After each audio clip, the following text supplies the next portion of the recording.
Hello বন্ধুরা, আমি পূজা। আপনারা দেখছেন পূজা ব্লগ। আশা করছি আপনারা সবাই ভালো আছেন। তো আমি 250 গ্রামের মতো পনির নিয়ে নিয়েছি। পনিরগুলো এখন আস্তে আস্তে কেটে নেব। পনির কাটা হয়ে গেছে। পনিরগুলো এখন আমি একটি প্লেটে উঠিয়ে নেব। 4টে আলু নিয়ে নিয়েছি। আলুগুলো এখন ছুলে নেব।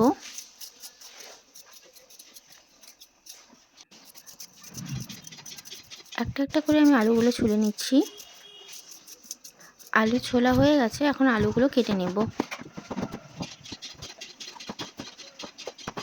আলু কাটা হয়ে গেছে, এখন আমি মটরশুঁটিগুলি ছুলে নেব।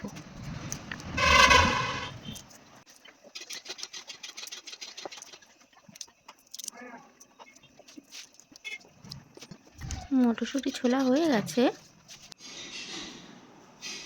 এখন আমি মশলার মধ্যে এখানে দিয়ে দিব জিরে গুঁড়ো, ধনিয়া গুঁড়ো আর শুকনো লঙ্কার গুঁড়ো, আর এখানে দিয়ে দেবো 1 চামচ মতো হলুদ গুঁড়ো। মশলাগুলো গলানোর জন্য জল দিয়ে দেব। আর একটু জল দিয়ে মশলাগুলো ভালো করে গুলিয়ে নেব। মশলাগুলো এটা তৈরি করার জন্য আমি এখানে নিয়ে নিয়েছি পনির, আলু, লঙ্কা, মটরশুঁটি। গ্যাস অন করে এখানে কড়াই বসিয়ে দিয়েছি। কড়াইটা ততক্ষণে গরম হোক, ততক্ষণে আমি পনিরগুলোকে হলুদ লবণ দিয়ে ভালো মতো করে মেখে নেব। তো মাখানো হয়ে গেছে, এখন কড়াইয়ের মধ্যে আমি তেল দিয়ে দিয়েছি।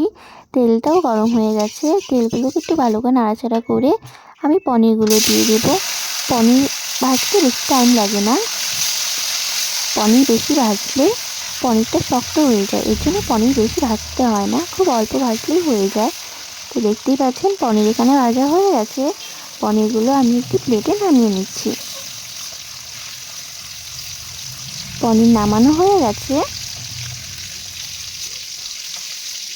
খুব অল্প ভেজেছি, বেশি ভাজিনি পনিরগুলো। তেল গরম হয়ে গেছে, এখানে ফোড়নে দিব আমি 2টি তেজপাতা, 1টি শুকনো লঙ্কা আর গোটা জিরে। দেওয়া হয়ে গেছে, এখন কেটে রাখা আলুগুলো দিয়ে দেব। আলুগুলো দেওয়া হয়ে গেছে, এখন এখানে আমি স্বাদ মতো নুন দিয়ে দেব। নুন দেওয়া হয়ে গেছে, এখন এটাকে ভালো মতো করে নাড়াচাড়া করে নিতে হবে। তারপরে এখানে মটরশুঁটিগুলো দিয়ে দেব। মটরশুঁটিও দেওয়া হয়ে গেছে, এখন এখানে ভালো মতো করে এটাকে ফ্রাই করে নিতে হবে। আলু আর মটরশুঁটিগুলো ভালো মতো করে ফ্রাই করে নিতে হবে। এখন এখানে কেটে রাখা লঙ্কাগুলো দিয়ে দিব। লঙ্কাগুলো দিয়ে ভালো মতো করে নাড়াচাড়া করে নিতে হবে।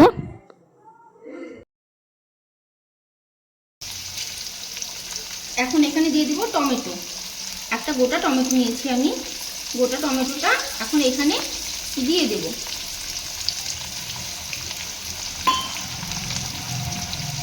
টমেটোটা দিয়ে আবার ভালো মতো করে নাড়াচাড়া করে নেব।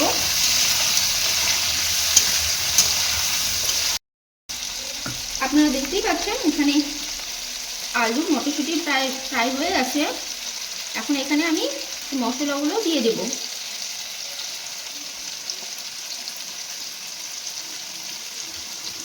এখানে আর একটু জল অ্যাড করে বাটিটাকে ভালো মতো ধুয়ে মশলাগুলো আমি দিয়ে দিলাম।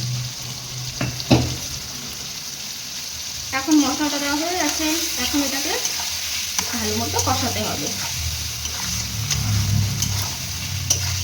আলু আর মটরশুঁটিগুলো ভালো মতো করে কষিয়ে নেব। মশলাটাকে আর একটু কষানোর জন্য আমি এখানে আর একটু জল দিয়ে দেব। আর একটু জল দিয়ে মশলাটাকে ভালো মতো করে কষিয়ে নেব।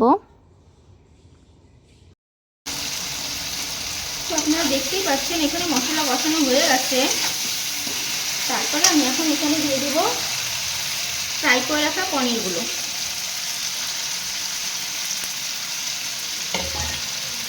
পনিরগুলো দিয়ে আবার একটু নেড়ে চেড়ে নেব। হয়ে গেছে, এখন এখানে আমি জল দিয়ে দেব।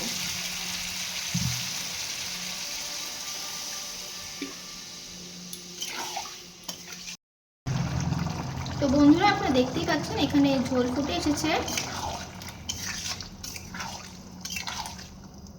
এখন ঝোলটাকে আর একটু ঘন করার জন্য আলুগুলোকে হাতা দিয়ে একটু ভেঙে ভেঙে দেবো, তাহলে ঝোলটা একটু ঘন হয়ে আসবে। দেখুন আলুগুলা ভেঙে দেওয়াতে ঝোলটা মোটামুটি ঘন হয়ে এসছে।